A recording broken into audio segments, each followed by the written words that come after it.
And now, another Rock Sports Network presentation.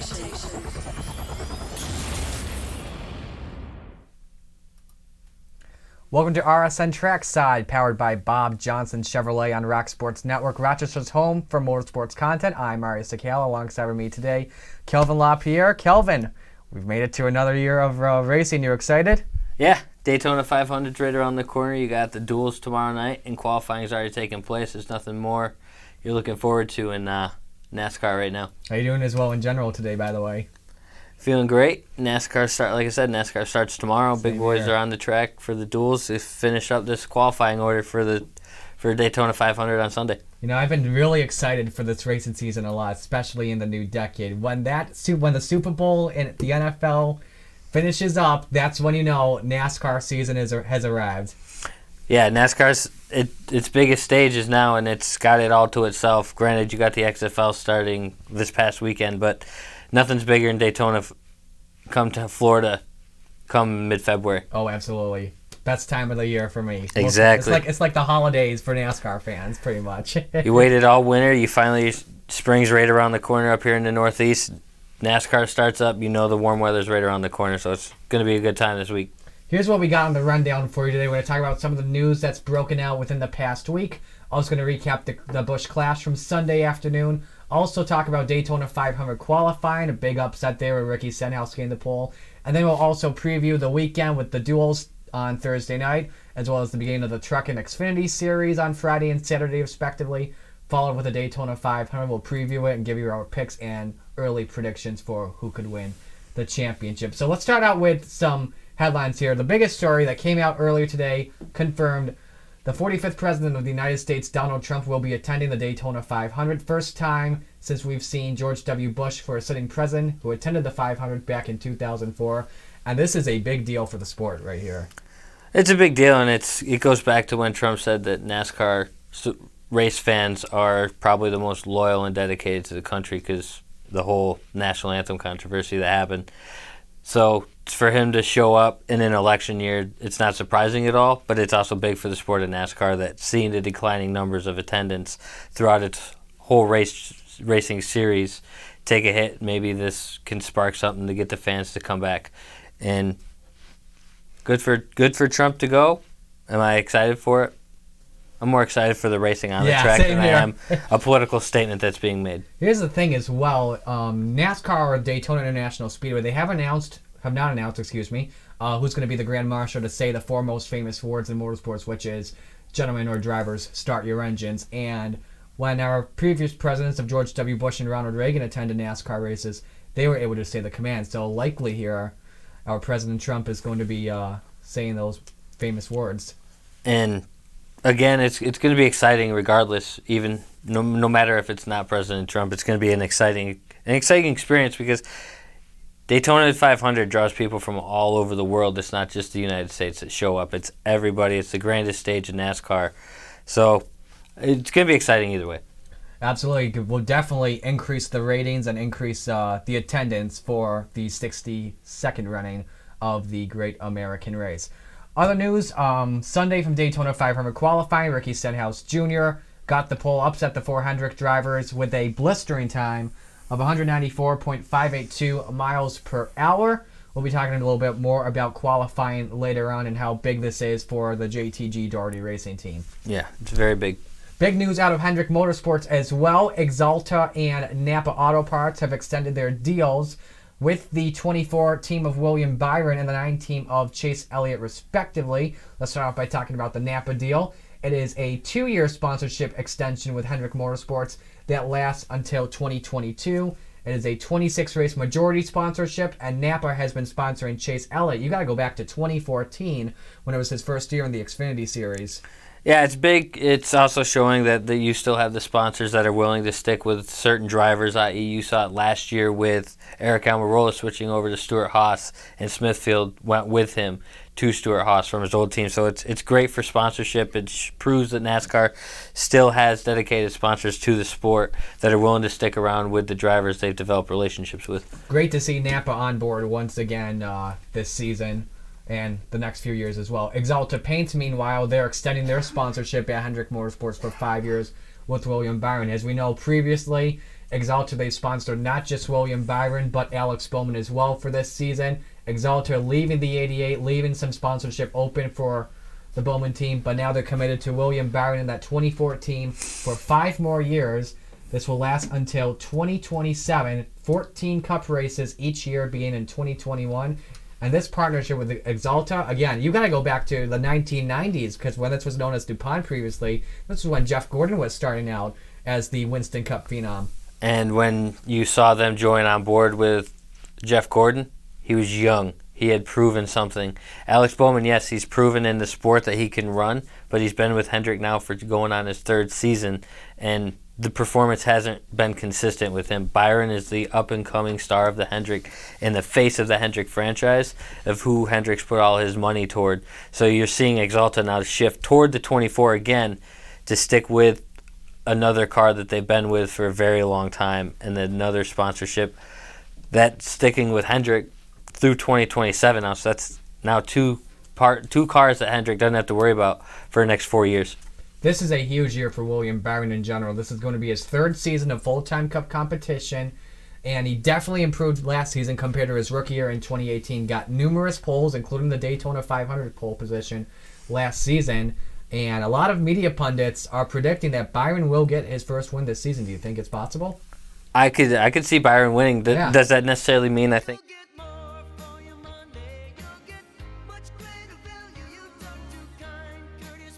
winners coming out this season with the new rules package and everything? Another story coming out earlier before the Clash and Daytona 500 qualifying, Kevin Harvick in a press conference spilled the beans that he signed an extension with Stewart-Haas Racing that will last until 2023. Supposed to end after 2021, but now he's extended the deal. Right now, 4 more years in the number 4 car for the 2014 Cup champion. Yeah, and if you listen to that interview, he goes and says that it's just right for him. He's not ready to hang it up. He wants to race. He still has that competitive edge where he wants to be in the car, and he's taking time out of the booth, the broadcast booth, where everybody knows his career is eventually going to end up. And he said that he's cutting it back this year, and he's going to focus the next 4 years inside that 4 car with Stewart-Haas Racing. And it's like he said, and like Tony Stewart said in his Hall of Fame induction, they've built a team and a culture that is family first. And that's exactly how Kevin Harvick feels, is that Stewart-Haas has built that team to be a family-oriented team, and he wants to stick around with that for the next 4 years. Absolutely, and I think the fact that he's stepping away for TV and he can focus more on racing, this could put him more as maybe a potential favorite to win a Cup Series championship under this new contract extension. He's been in the championship for every year, with the exception of the 2016 season.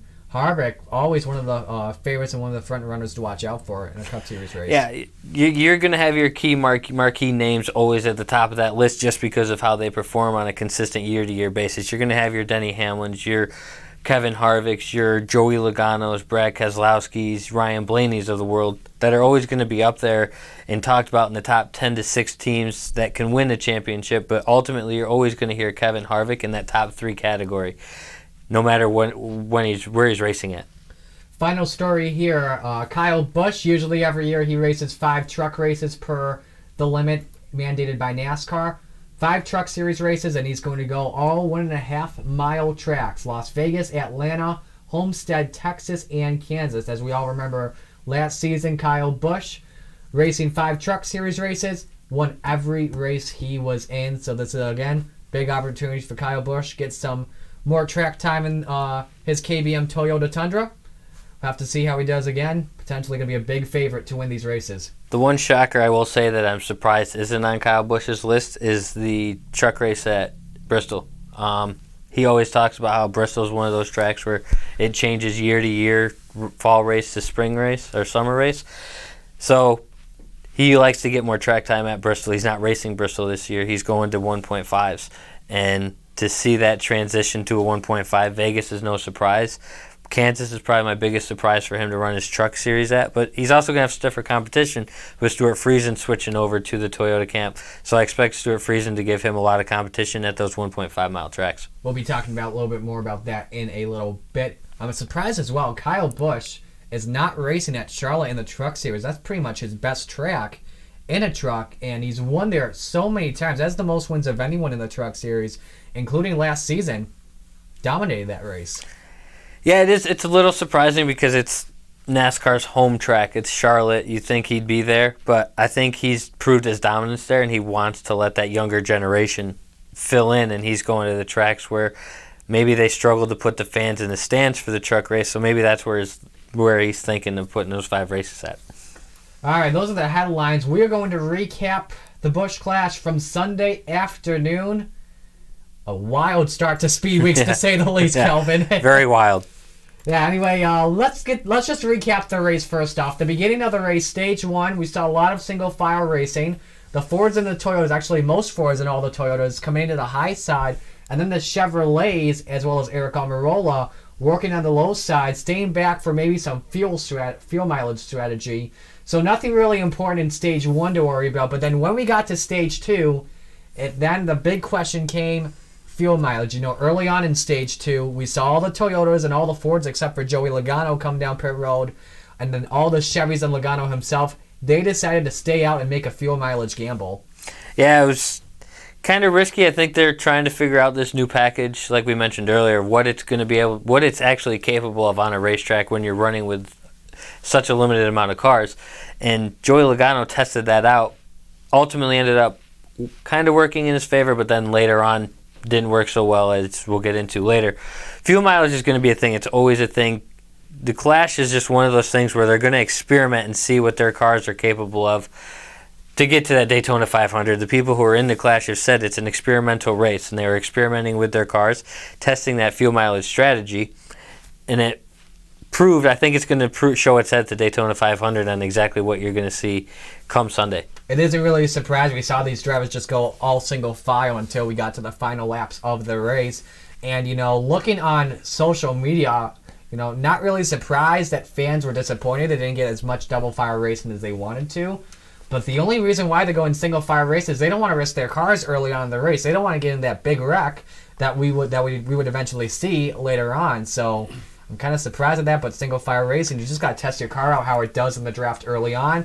These are their secondary backup cars. Well, they were. Again, talk about that in a moment.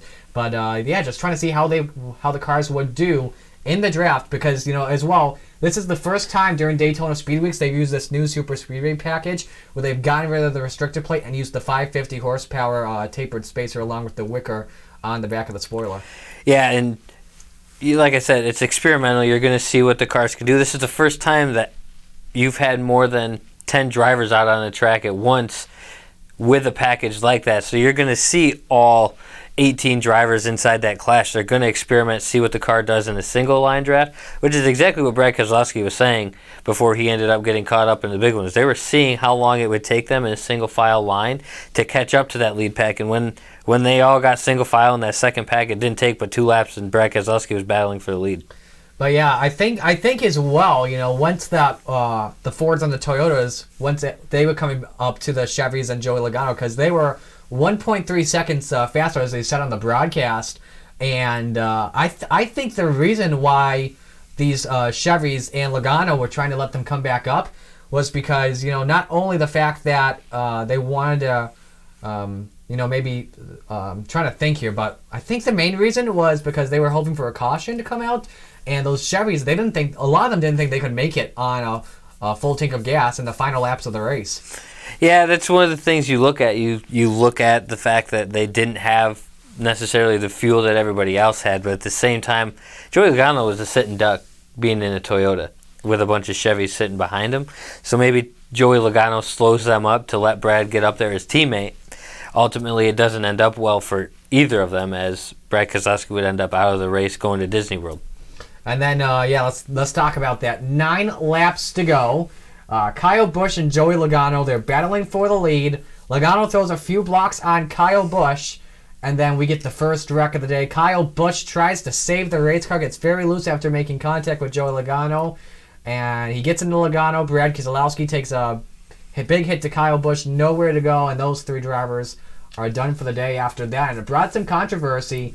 Brad Keselowski was not happy with Joey Logano one bit, and probably the post-race media interview that Brad Keselowski had with some of the media members, he said pretty much, as well as on the radio, it was just a dumb move Logano made with bad blocks. And this is not really the first time Keselowski has said something about bad blocks. If you go back to the 2018 summer race at Daytona, he got in a wreck for throwing a bad block, and he said he's not taking it anymore. He can't handle it. Yeah, and it is an example of a bad block. Kyle Busch obviously had to run low. Logano came down on him. There's nothing Busch could do. It. Busch tried to save it. There's nothing. It's not on Busch. And Joey Logano didn't take credit for it. He said it maybe was a bad block. Joey, go back watch. Joey had to have gone back watch it and seen it's a bad block. He's a veteran in the sport.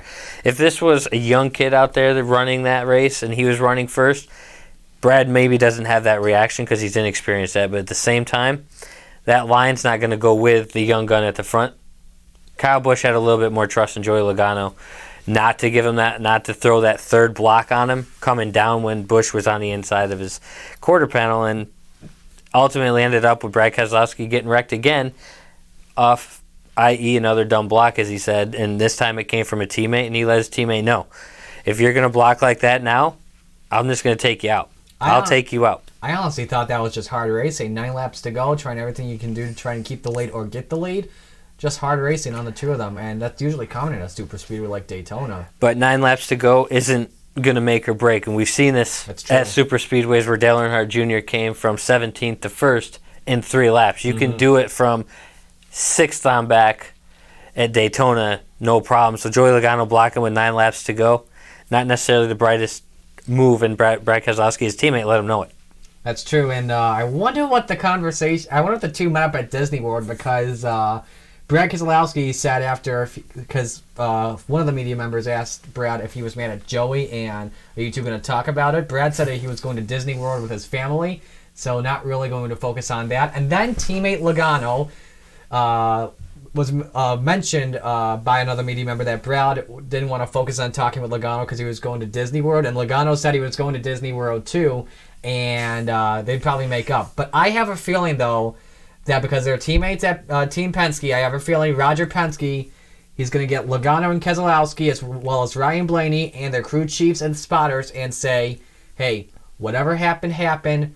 We don't want bad blood between each other. We need to work together. Just talk things out. Whatever happened. Let's just focus on the duels, and let's just focus on getting the car good for a victory. Yeah, that's exactly what Roger Penske will do. He does it with all his series, down to Indy all the way up through the NASCAR Cup Series. He does it regardless. He knows it's a team sport, and to win at super speedways, you're going to need a team at the end.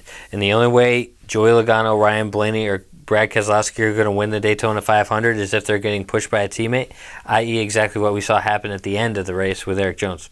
Yeah, absolutely. But then, after that, we get the restart with about 3 or 4 laps to go.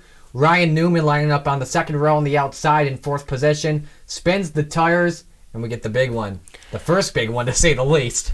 Yeah, I mean, it's something you don't usually see on a restart at Super Speedway, but this one just happened to take almost every car out of it. You saw Byron go around. You saw Newman in it. You saw Logano back in it. You saw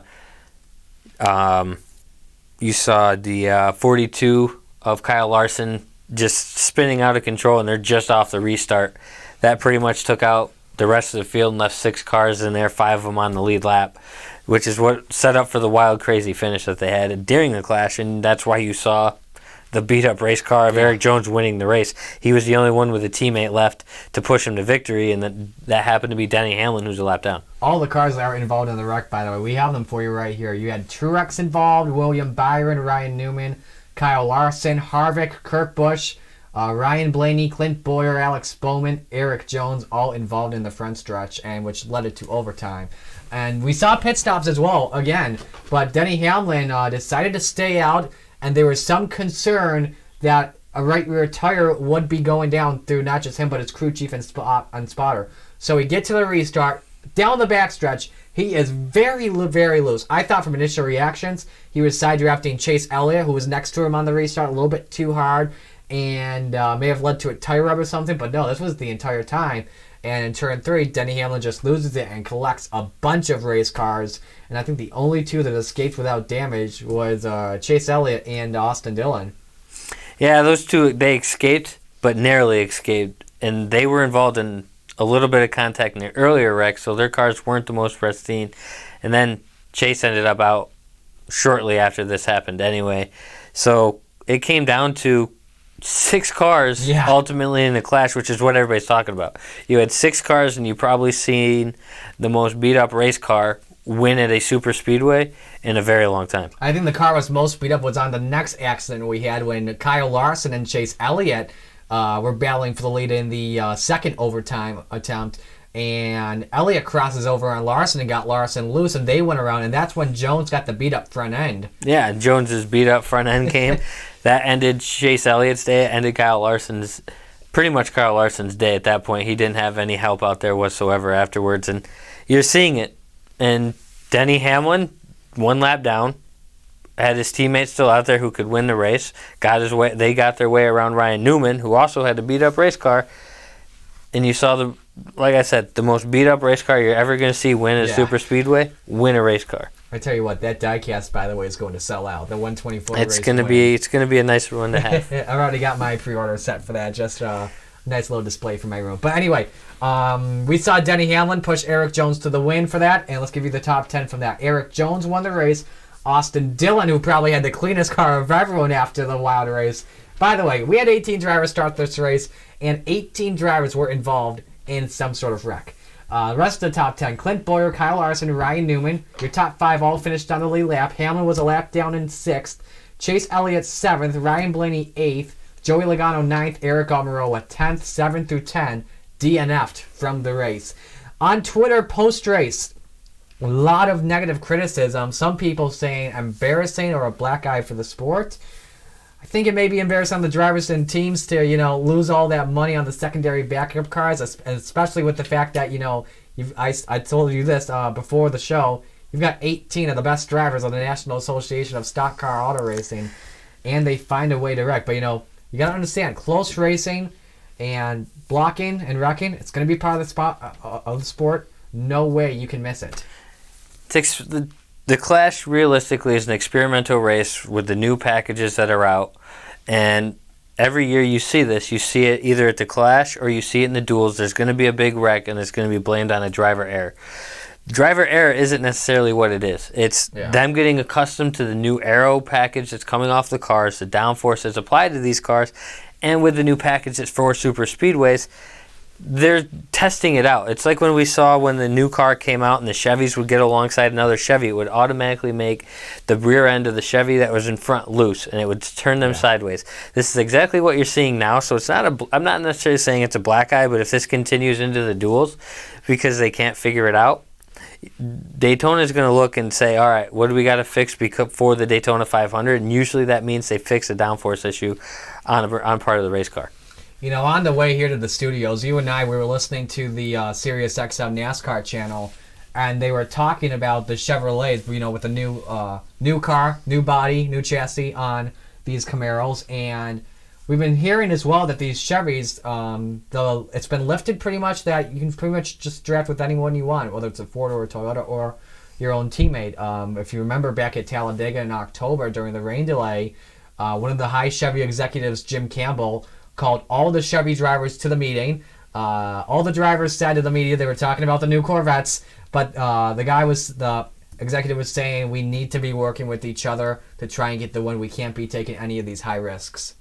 Yeah, and that came down to the front end on the old Camaro wasn't designed for drafting other cars. It would work well with a Chevy. It didn't work well with the Toyotas or the Fords.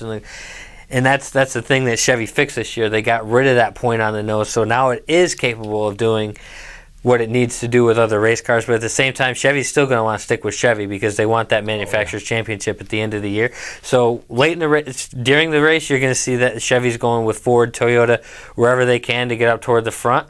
But when it comes down to the end of it, if it's a Toyota between two Chevys, those two Chevys are going to bump out and they're going to go with the Chevy, and the Toyota's getting left out, just the same way as Ford and them are going to do the same thing to Chevy.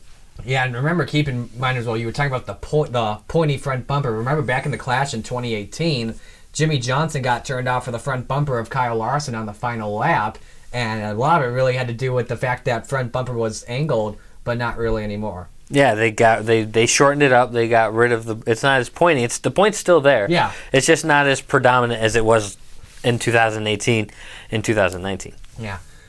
Final question before we head to break here. The blocking, I heard this as well on Sirius XM, but do you think blocking is potentially a problem with the sport or no? It's not necessarily a problem. It's veteran drivers, new package. They get better as the year goes on and as the race goes on. You're going to see it. The blocking is going to be fine, and they're going to know when to do it and when not to do it. So I don't think it's going to be an issue for the sport going forward long term. Definitely. All right, that's going to do it for our Clash review. Coming up next after the break, we'll talk Daytona 500 qualifying. Ricky Stenhouse upsetting the 400 drivers. When we come back, this is RSN Trackside, powered by Bob Johnson Chevrolet.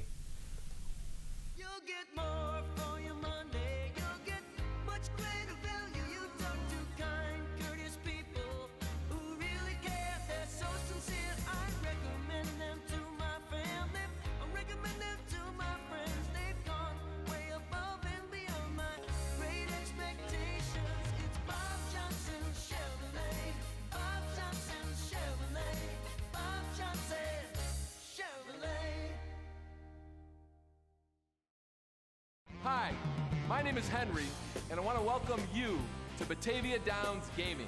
We want you to love it, not just like it here. We went to our customers and asked them what we can do better. You said you wanted a hotel, so we built one. More and better food, we did that too. A separate place to smoke and play, we even did that. Batavia Downs Gaming and Hotel is the right size with the right people in the right location. Batavia Downs Gaming. Come here to dine, stay, and play. Only $7.99 for a Bill Gray's Great Plate every Tuesday.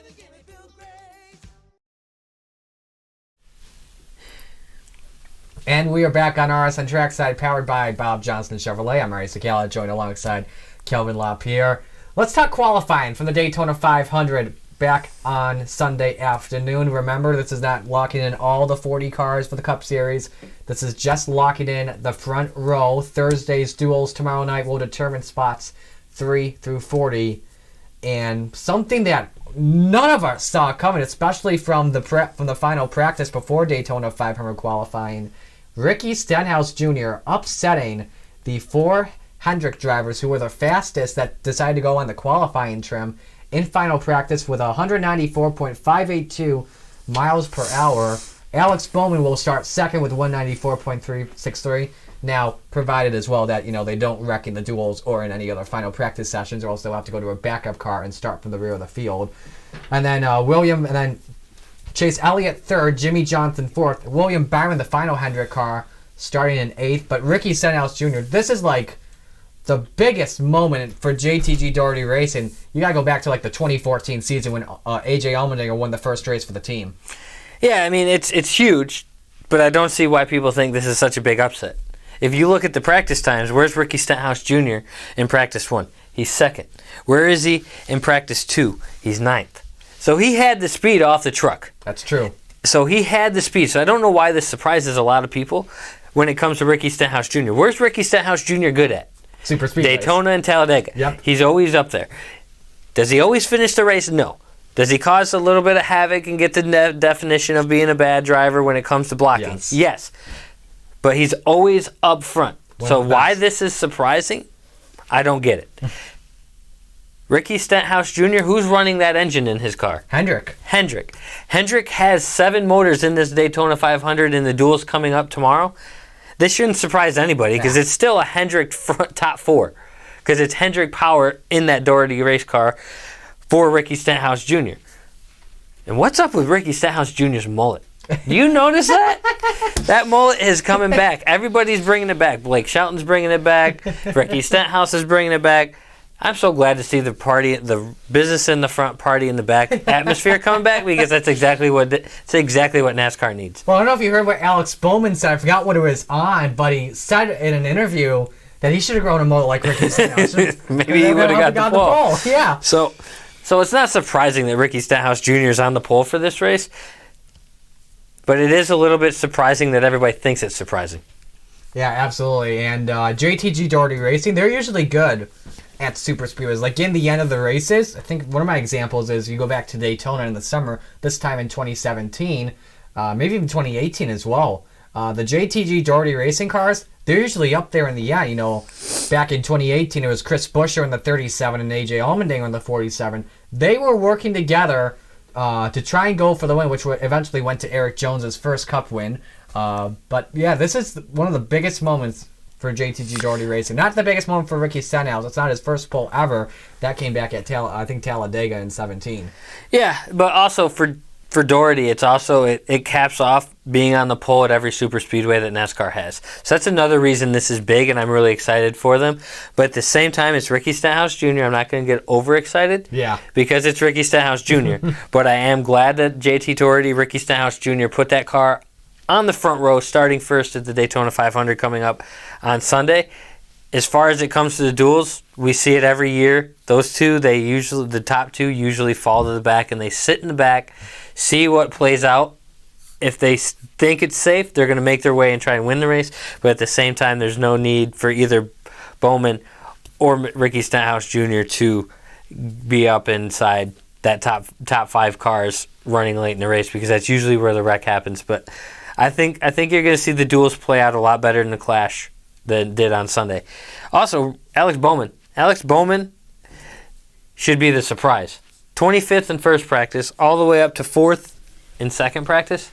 Well, keep in mind, practice 1, that was all with the draft. You could figure out what to do. Practice 2 was probably the most important practice because it was the final practice before qualifying. And you had to make a decision. Would you work on the draft or would you work on qualifying trim for the Daytona 500? Your top 3 drivers, Bubba Wallace, Cole Custer, John Hunter Nemechek, they worked on the draft. They didn't think they could have gotten the pole, so they were focusing on their draft for Thursday's duels because they weren't in a Clash on Sunday afternoon. If you take a look here, Bubba Wallace qualified in 32nd, Cole Custer qualified in 14th, and John Hunter Nemechek qualified in 25th. So Cole Custer was the closest one to getting the pole of those 3 drivers, and he wasn't even in the top 10. Yeah, he's not in the top 10. If you're set up for the draft, your car, you already know going into qualifying, your car's not running as a single car. You need the draft.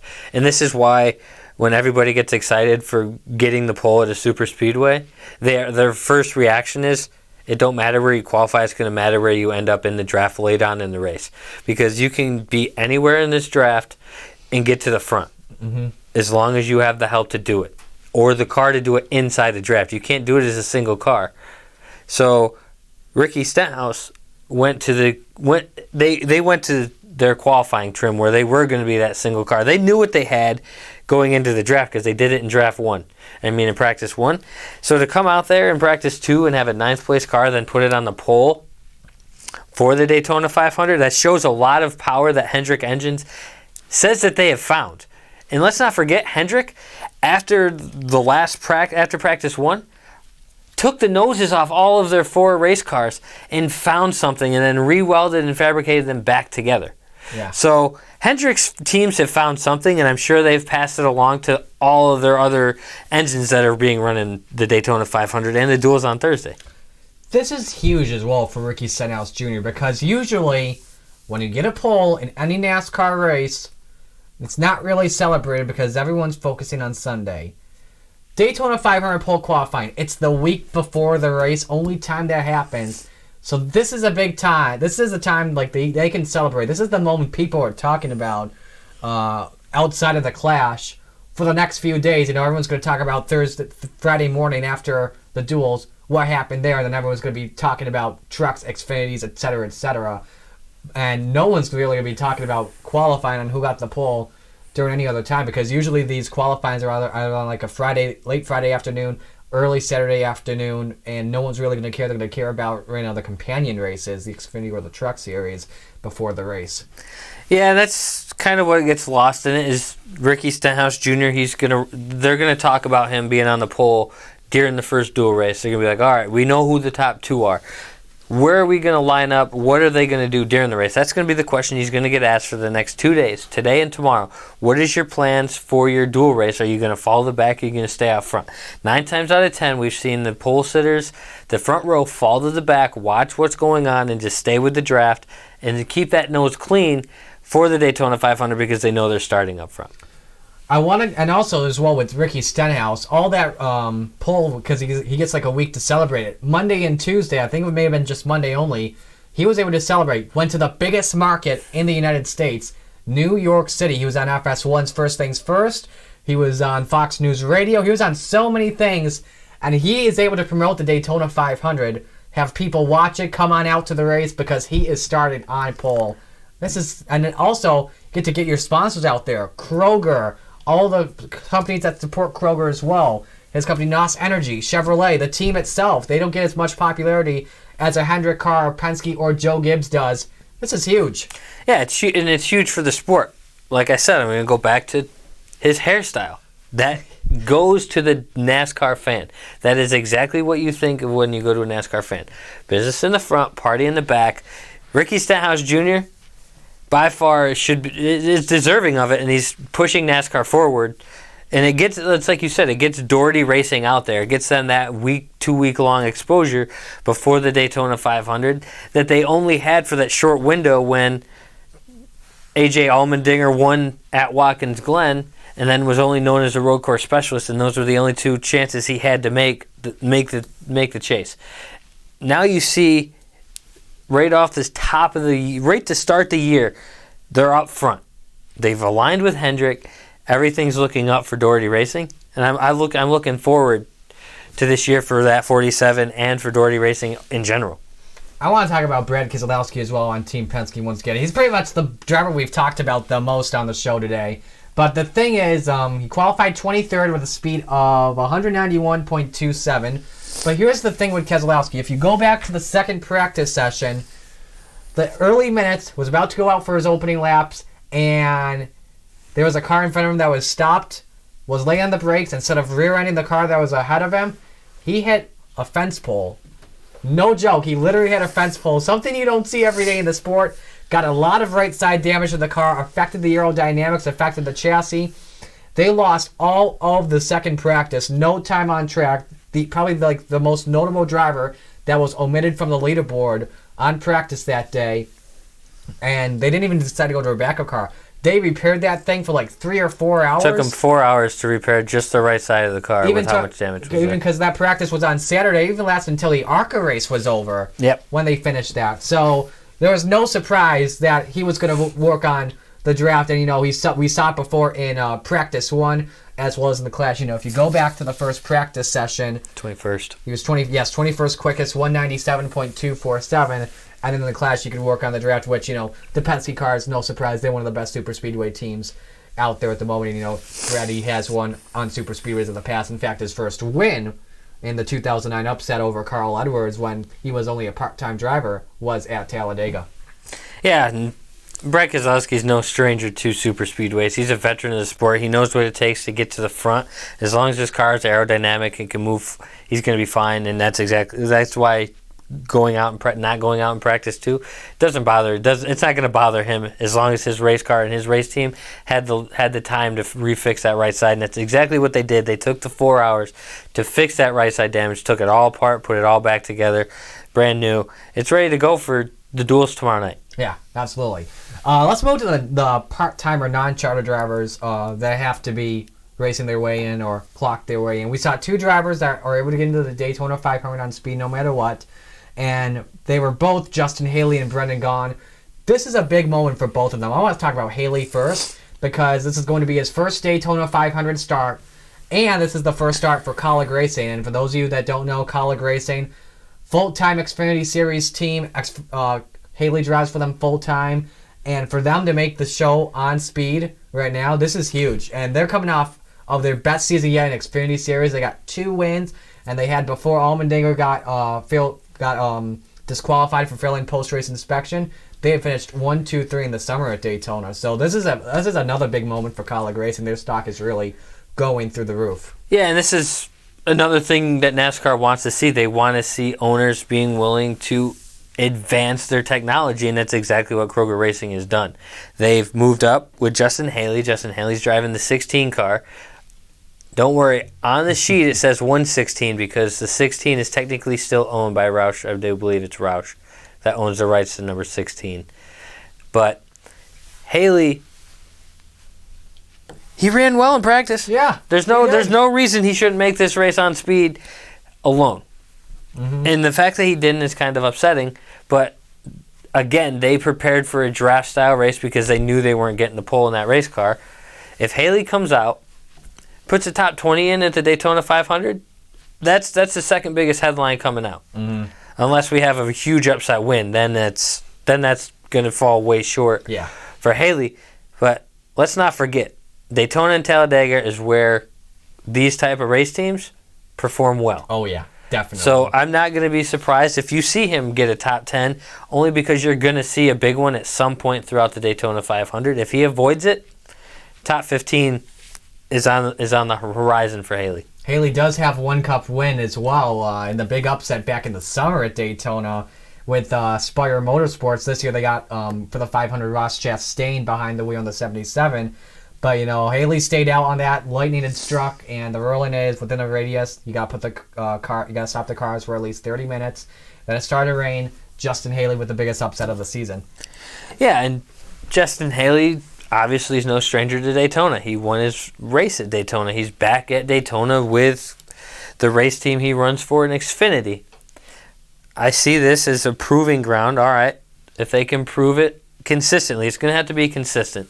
You can't be like the bottom teams that run consistent 35 to 34 and expect to get that alignment with Hendricks, the Penske's, the Roushes, or anything like that. You're going to have to prove it, and if this team proves it with Haley and Haley proves it, this team's going to be aligned for the future long term.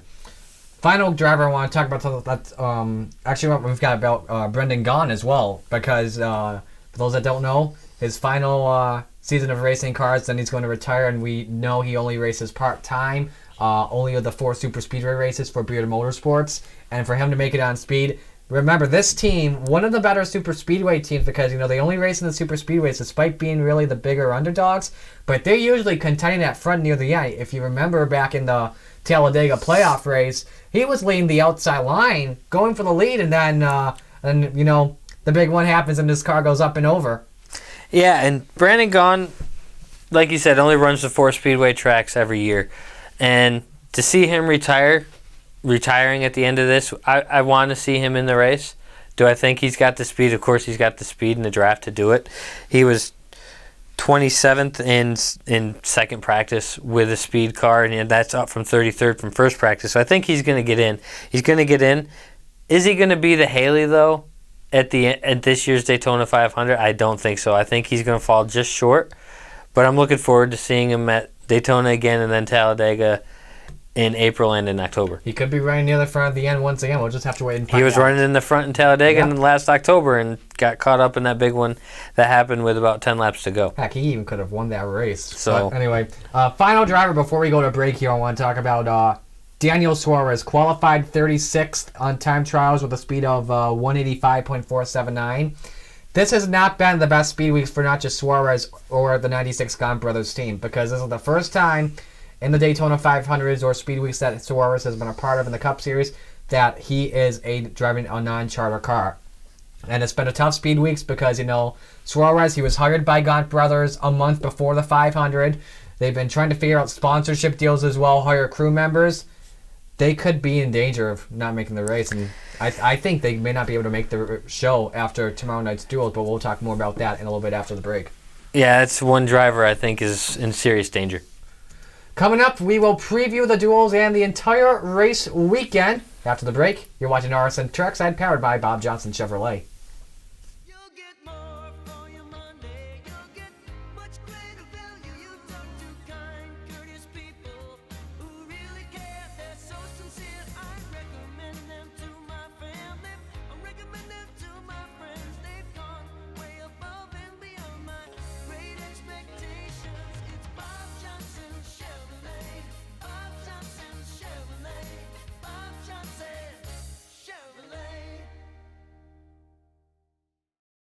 If you're living with pain or recovering from surgery and don't know where to start, Lattimore Physical Therapy can help. The Lattimore Promise includes an individual diagnosis with a highly trained licensed physical therapist on your first visit, a personalized treatment plan, communication with your doctor, and a continued personal care plan. You're never more than minutes away from pain relief. Visit LattimorePT.com. Lattimore Physical Therapy. Hi, my name is Henry, and I want to welcome you to Batavia Downs Gaming. We want you to love it, not just like it here. We went to our customers and asked them what we can do better. You said you wanted a hotel, so we built one. More and better food, we did that too. A separate place to smoke and play, we even did that. Batavia Downs Gaming and Hotel is the right size with the right people in the right location. Batavia Downs Gaming. Come here to dine, stay, and play. Only $7.99 for a Bill Gray's Great Plate every Tuesday. Welcome back to RSN Trackside, powered by Bob Johnson Chevrolet. Marty Czekala alongside Kelvin Lapierrer. It's now time that we preview the race weekend. We got 4 days of racing with 5 races pretty much. You got the 2 duels tomorrow night, the truck race Friday night, Xfinity Series Saturday night, and then the Cup, Saturday afternoon, and then the Cup Series Sunday afternoon with the Daytona 500. Let's talk duels here first, Kelvin. I want to actually look at Duel 2 first off, because we know the Hendrick cars, they've got the speed, and they've got 300 cars in Duel 2. Bowman on pole, Johnson starting second, and Byron starting fourth. Big opportunity for these guys to get positions maybe 4, 6, and 8. Yeah, it's definitely where Hendrick wants to be. They want to be up front. I don't think they want to be spread out. I think they definitely want to put their power up front, and they want to show Chevy and the rest of the field, we're not here to sit in the middle of the pack like we were last year. We're here to be up front all year. We're not going to be in the back of the pack or in the middle of the pack where they were a lot last year. You'd see them perform well in practice, get to the race, and they would struggle. This year I think they're out to be, we want to be up front. We're going to be up front, and this is the power we have. So you're going to see those 3 run well in duel number 2. The only part of this plan where I don't see working is you got to go to race 1, where Chase Elliott's all by himself. But I do believe that duel 1, he has Hendrick power being in that race, which will help him down the line, because they're going to need it for Chase to stay up in that top. He's starting second in duel number 1, but I don't see him without the team manufacturer staying up there and qualifying well. But in race number 2, Hendrick's going to be up there. If you look at duel number 1 then as well, part of the big team effort here is the Joe Gibbs Racing Toyotas, because duel 2, they only got 2, there's only 2 Toyotas, and that's Kyle Busch and Eric Jones, who are starting in 3rd and 5th. But then when you look at duel number 1, Joe Gibbs could have the advantage. You got Denny Hamlin, who's starting 3rd, probably the favorite right now to win the Daytona 500 at the moment after winning the one last year. He's got 2 Harley J. Earl trophies.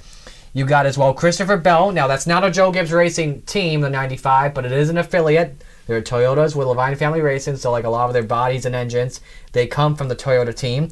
You got Martin Truex Jr. as well, who's starting in 11th, the 2017 Cup champion, almost won the 500 in 2016 with the now defunct Furniture Row Racing, which was a Joe Gibbs affiliate at the time. So 3 Gibbs cars in this race. This could be something they could use to their advantage, especially with one of the more decorated super speedway racers. Yeah, and you look at it, they're going to want to prove their dominance in Duel 1 just as much as Hendrick's going to want to prove it in Duel 2. So Duel 1, you're going to see the teams, the Toyotas, run together because they want to get that positioning to be alongside potentially the Hendricks of the world into the Daytona 500. So it's a mix. It's a tale of 2 tapes, because you really wish that this was more spread out so you wouldn't see the team playing into it till the Daytona 500. But with the duels, you're going to end up seeing exactly what you're going to see throughout the Daytona 500. Is teamwork is going to be what will get you to the front. Absolutely. And then maybe Duel 1, same thing as well. Maybe a Joe Gibbs versus Roger Penske battle, because all 3 Penske cars are in Duel 1. You got Joey Logano, who was the fastest Penske car. He qualified on time trials 11th. So that means he'll start 6th in Duel 1. Brad Keselowski will start in 12th in Duel 1, and then Ryan Blaney back in 14th. So Keselowski and Blaney, they're going to be right behind and in front of each other on the outside lane in row 6 and 7, and Logano will be on the outside of row 3. So maybe watch that closely maybe all three Penske cars could figure something out in the final laps of the race to try to get their cars toward the front and positions 3, 5, and 7. Remember, front row is locked, so the winner in Duel 1 gets position 3, winner of Duel 2, position 4. Yeah, and another thing to look at, Daniel Suarez, we mentioned this going into the break, is Daniel Suarez could be in trouble. The only thing that's helping Suarez in Duel number 1 is the Toyota power that's going to be in there. So you're with the Brad Keselowskis, the Joey Logano's, Ryan Blaney. You're with that Toyota power. You're with Denny Hamlin. You're with Christopher Bell, who's now driving a Toyota for Levine Family Racing. You got Toyota power there. So Daniel Suarez, do I think he's going to make it? I think he's going to just squeak in because he's got the right duel to be in, to get in. However, though, those cars that are usually in transfer spots, we've usually seen in recent years, they're usually fading in the back, and then we have to watch 2 separate battles. One, the battle for the lead, and then one for the transfer spot at the moment. So I think Daniel Suarez will be running in the back of the field, especially with that 96 Gaunt Brothers car. But he could maybe possibly work with Chad Fincham in the 49 Toyota. Because Fincham, this is his first ever Daytona 500. It's a non-charter team in NBM Motorsports. He has to race his way in, and he qualified 41st quickest with a 181.763. They could possibly work together because you got 2 other drivers in this duel that need to race their way in. You got ahead of Suarez, Reed Sorensen in the 27 for Premium Motorsports, and then behind Fincham, Joey Gates in the 51 Chevy for Rick Ware Racing. This could be something that could work together and maybe make the Daytona 500, and possibly 2 drivers could be going home after Duel 1. Yeah, but Suarez has the experience. Yes, he's in an underperforming race team, but he's got the experience at Daytona, which is why I think he's going to find a way.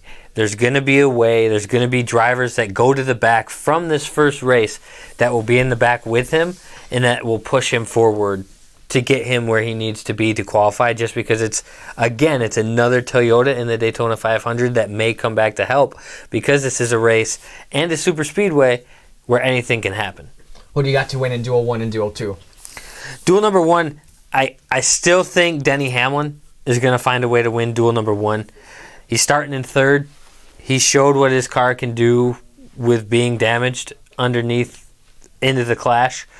A little bit of damage isn't going to hurt Denny Hamlin's race car, so I think Denny Hamlin's going to find a way to get around Chase Elliott. Chase Elliott's going to be left hanging because he doesn't have the support of many Chevy drivers as much as Toyota does. Ricky Stenhouse going to do the smart thing. He's going to fall to the back, which is going to give Daniel Suarez another spot in between, and I think that could be where Daniel Suarez gets his help, is from a Ricky Stenhouse Jr. who may want a veteran driver in there over Quinn Huff, Chad Fincham, and Joey Gates because of the experience going into the Daytona 500. And then Duel 2? Duel 2, I'm going to shock you right here. Okay. He's a new driver to this team.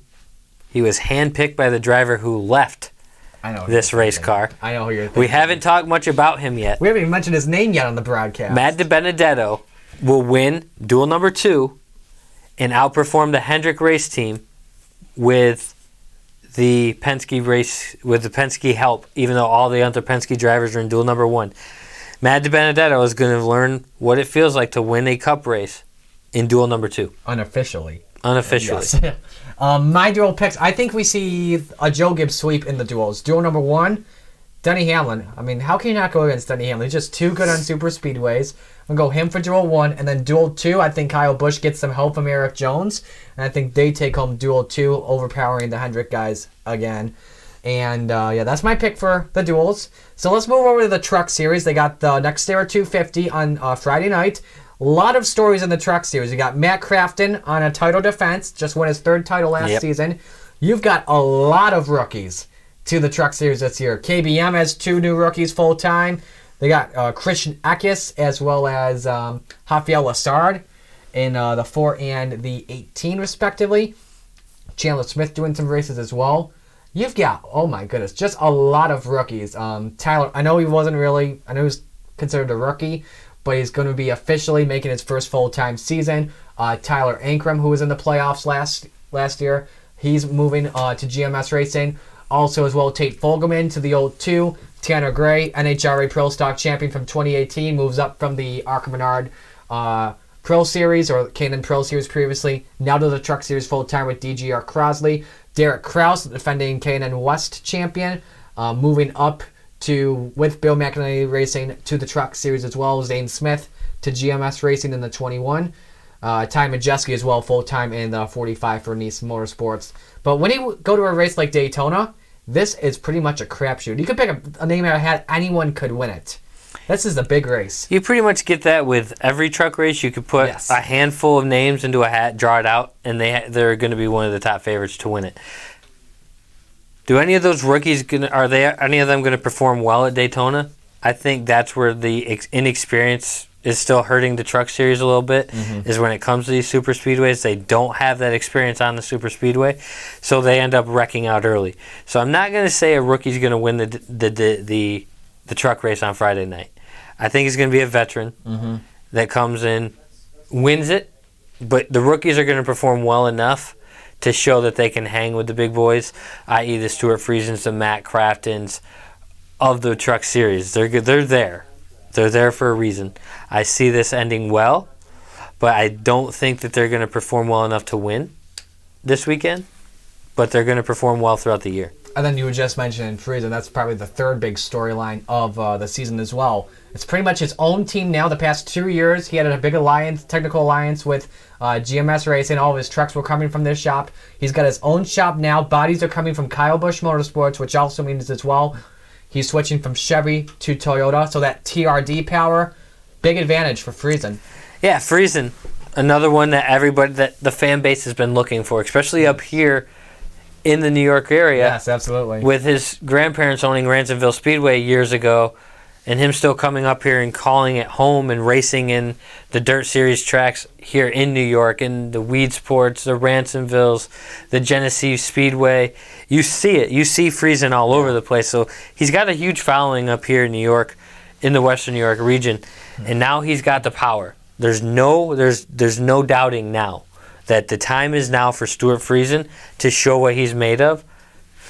And don't get me wrong, even if he shows it, he's not leaving to go to the Xfinity Series. He's not going to the Cup Series. He has no desire to do that because he still loves dirt track racing because that's where he was. That's where he was grown.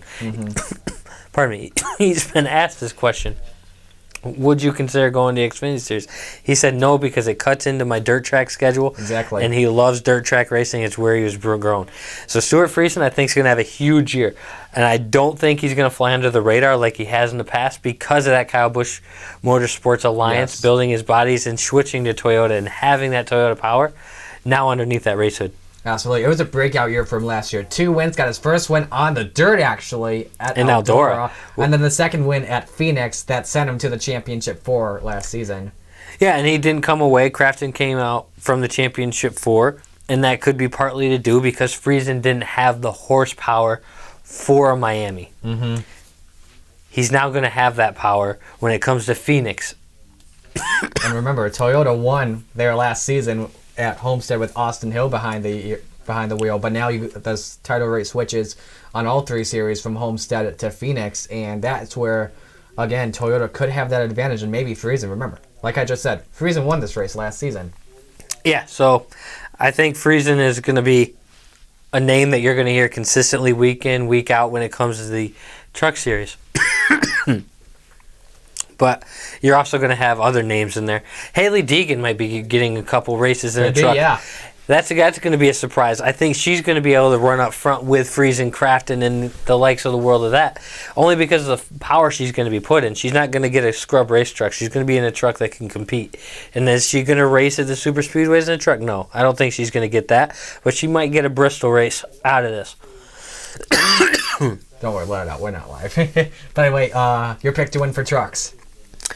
I'm going to say Stuart Friesen gets that super speedway win because of the Kyle Busch Motorsports and the TDR power. I think a Toyota does win this race, but I don't think Friesen does win. I'm going to go on the safe side and say Austin Hill. Last year was a breakout year for him, just like Friesen. Yeah, Austin Hill. Had like 4 wins last season, including at Daytona, Miami, Chicagoland, and Michigan as well. This is a good super speedway driver in Austin Hill.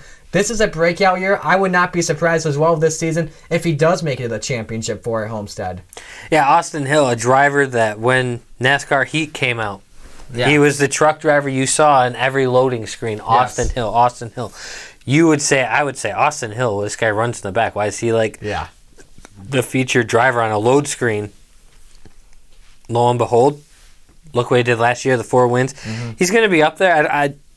We can agree to disagree that he's going to win the race, but he's going to have another breakout year. I will say that. Let's talk Xfinity Series now. We have a lot of questions coming into the season because what was titled the Big Three last year of Cole Custer, champion Tyler Reddick, Christopher Bell, they're now moved up to Cup. We have a lot of questions coming in.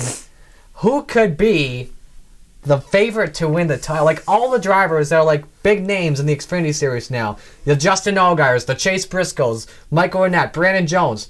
Who could be the favorite to win the championship? Let's just break this down. Who could be the big contenders? First off, your rookies. Joe Gibbs Racing is going to have 2 rookies on a 3-car full-time organization. Riley Herbst moves up from ARCA. Harrison Burton moves up from the Truck Series. They could be contenders to win a race. Michael Annett, we talked about, won this race at Daytona last season.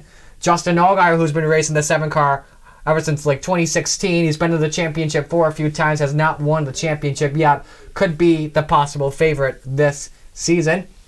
You guys will know Noah Gragson.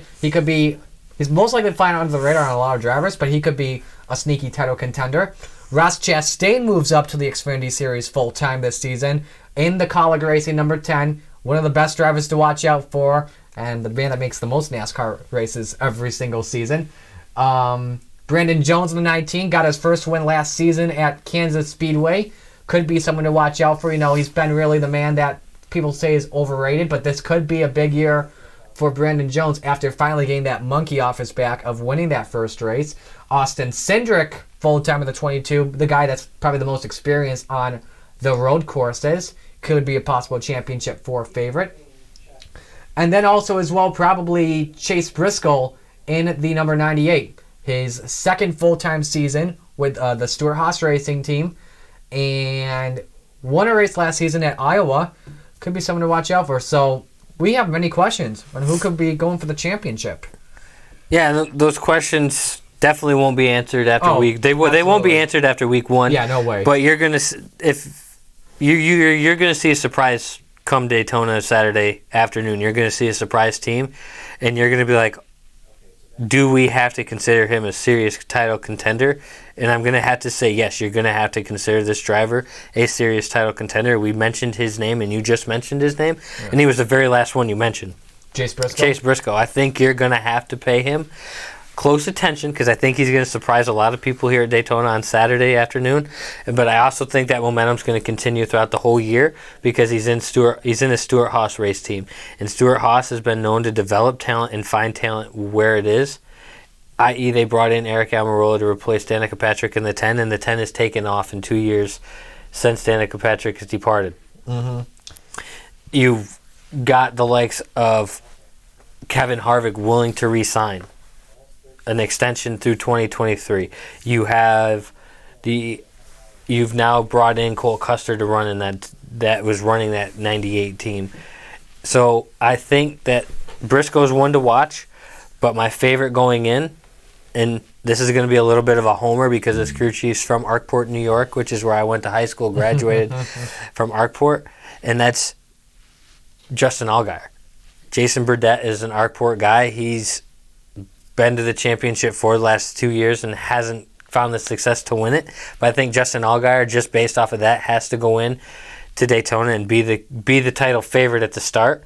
Do I think that's how it ends up? I'm hoping it does because Jason Burdett has been with the 88 and Dale Earnhardt Jr. He's been with the 48 and Jimmy Johnson. He's worked his way up, and now he's the crew chief for the 7 car of Justin Allgaier. And I think Allgaier's going to find a way. He knows what it takes to get there, and he knows it's a long road. He's definitely probably the safer pick of all those drivers we mentioned, the one with the most experience, even has Cup experience as well. Raced a few years full-time. Back he was the 51 Scott Motorsports Chevrolet. So who do you got to win Daytona this weekend? On Saturday? It's one of the more interesting races. It's definitely interesting, as we talked about on the way here. Allgaier always finds a way to get caught up in the wreck. Sometimes it's his fault, sometimes it's not. So I don't want to say Allgaier is going to win Daytona, but it's just one that keeps popping in the head.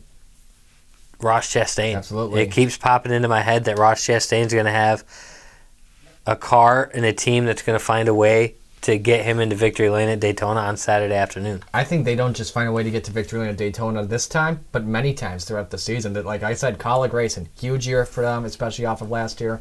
I think Ross Chastain does win Daytona successfully. And last year's race, it was either last year or 2 years ago, Kaulig Racing won the first two stages, and Chastain won one of those stages. And the other one, I think, was won by Elliott Sadler in another one. But, yeah, I think Ross Chastain does get it done here at Daytona. Finally, let's move to the NASCAR Cup Series Daytona 500, the main event of Speed Weeks.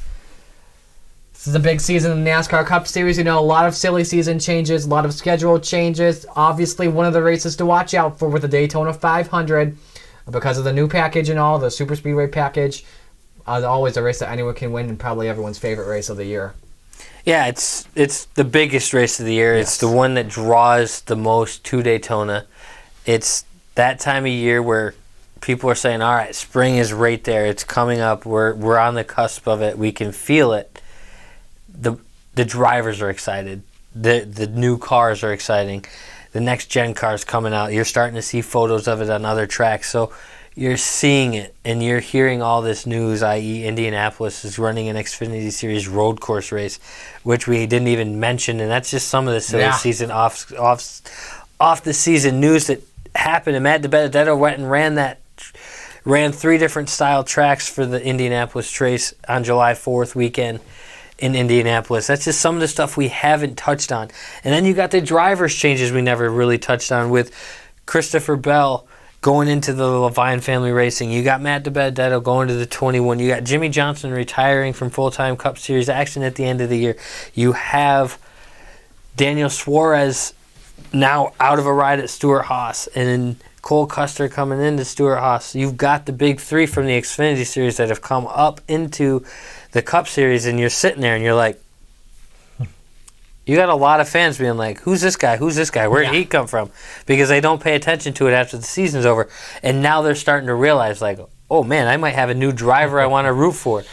I don't want to switch. I want to stay with the 95 because I love Levine family racing story. So I'm going to stay.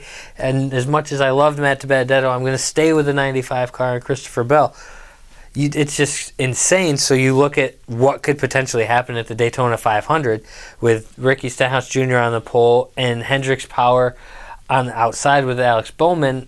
And then you got the Joe Gibbs Racing Team and Denny Hamlin who's won at Daytona and won on super speedways. You've got Kyle Busch who's still looking for that elusive Daytona 500.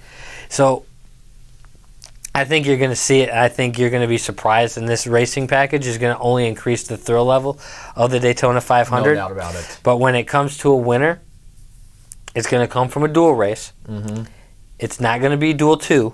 It's going to be Denny Hamlin finding a way to win the Daytona 500 on Sunday afternoon. We have not seen anyone go 2 in a row in the Daytona 500. You got to go back to the mid 1990s when Sterling Marlin won the 500, and I think it was 94 and 95 it was. But anyway, my pick to win the Daytona 500 doesn't come from Duel 1, but it comes in Duel 2. And you know, last season in this 500 race, the Joe Gibbs Racing cars were the best at drafting. Top 3, Hamlin, Kyle Busch, Eric Jones. And I believe, because this man, he's a 2-time Cup Series champion and won this championship last season, this is going to be his 16th Daytona 500, and he's never won this race. This is like talking similar to Dale Earnhardt. I know there's more popularity because he was a 7-time champion, but it took him 20 tries to win the Daytona 500. And we're talking Kyle Busch here, the 16th attempt, and he's never won the race. I think he gets that monkey off his back. He finally wins the Daytona 500. I think Kyle Busch gets it done. Now, finally, before we go, let's get early championship predictions. Let's go Truck Xfinity Cup. What do you think off the top of your head? Truck, you got to put Friesen up there. With the new Kyle Busch Motorsports, the Toyota package, he's got to be up in there. With Matt Crafton, it's going to come down to those two, I think, at the end, come to Phoenix. You go to Xfinity Series, Allgaier. I'm giving Allgaier the edge because he's been there the last 2 years. He's got the team there that's felt the pressure of it, and the other drivers are just too young, in my opinion, that haven't faced that type of pressure. And then you come down to the Cup Series. I think you got to look at a team that has nothing to lose, i.e. a Kyle Busch, who's now won it 2 times, and he's coming off this championship from last season. I don't think Kyle Busch wins it again, but I want to say it's going to come out of that camp, and I think it's going to be Denny Hamlin. Denny Hamlin, well, it's been very close to winning the title many times, 2010 and now 2019. So, yeah. I think my early season predictions, I think for the Truck Series, I'm going to go with a wild guess, go out of the Thor Sport camp. I think Johnny Sauter finds a way to get it done and wins his second Truck Series championship and finally won with Thor Sport Racing, as we all know. He raced for the Thor Sport camp from 2009 to 2015, then went to the GMS organization. Xfinity Series, I'm going to go the same route with you. I'm going to say Justin Allgaier. Right now, it's got to be experience, and the man that's been in the championship in the Xfinity Series numerous times. I think Allgaier gets it done. And then in the Cup Series, I do think it comes out of the Toyota camp again. But I do think it's going to be Martin Truex Jr. He's come so close the past 2 seasons. Won the title in 2017. So close. I think it was like 10 laps away from winning in 2018 until Joey Logano passed him for the championship.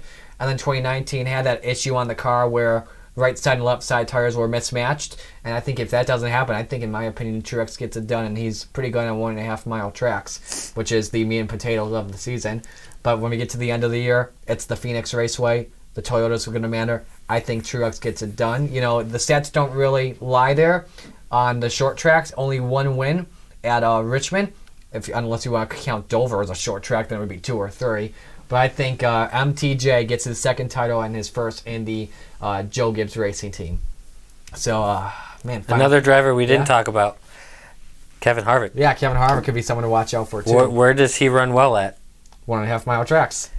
What track is the closing track for the championship this year? Phoenix, and that's a track that's the track he's dominated for the last 4 years. But keep in mind as well, they got that new configuration since 2018, and he is yet to win, or a Ford is yet to win in general.